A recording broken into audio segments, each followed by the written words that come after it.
करवीर तालुक्यातील सांगरुळ इथं तालुकास्तरीय विज्ञान प्रदर्शन भरवण्यात आले। याचं उद्घाटन आमदार चंद्रदीप नरके यांच्या हस्ते करण्यात आलं। कार्यक्रमाच्या अध्यक्षस्थानी सांगरुळ शिक्षण संस्थेचे अध्यक्ष यशवंत खाडे होते। यावेळी बोलताना आमदार नरके यांनी शालेय जीवनातील संस्कारच उद्याचे आदर्श नागरिक घडवत असतात असं सांगितलं। अशा या शालेय जीवनात वैज्ञानिक दृष्टिकोन वाढीस लागण्यासाठी विज्ञान प्रदर्शनाची गरज आहे। भविष्यातील वैज्ञानिक हे या विज्ञान प्रदर्शनातूनच घडतील असा विश्वास त्यांनी व्यक्त केला।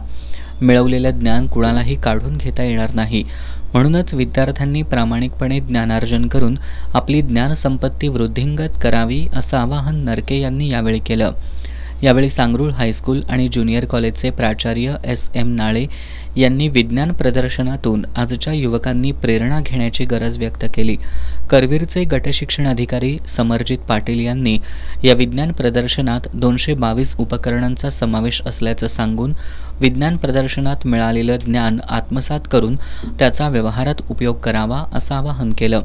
यावेळी सांगरुळ शिक्षण संस्थेचे उपाध्यक्ष के.ना. जाधव, D.G. खाडे, आनंदा कासोटे, कुंभीचे व्हाईस चेअरमन राहुल खाडे, संचालक B.B. पाटील, संजय D. पाटील, विस्तार अधिकारी विजय ओतारी, प्रकाश आंग्रे, अर्चना पात्रे, आनंदराव वाकुर्डेकर, सुजाता गायकवाड, केंद्रप्रमुख संभाजी पाटील आदी उपस्थित होते।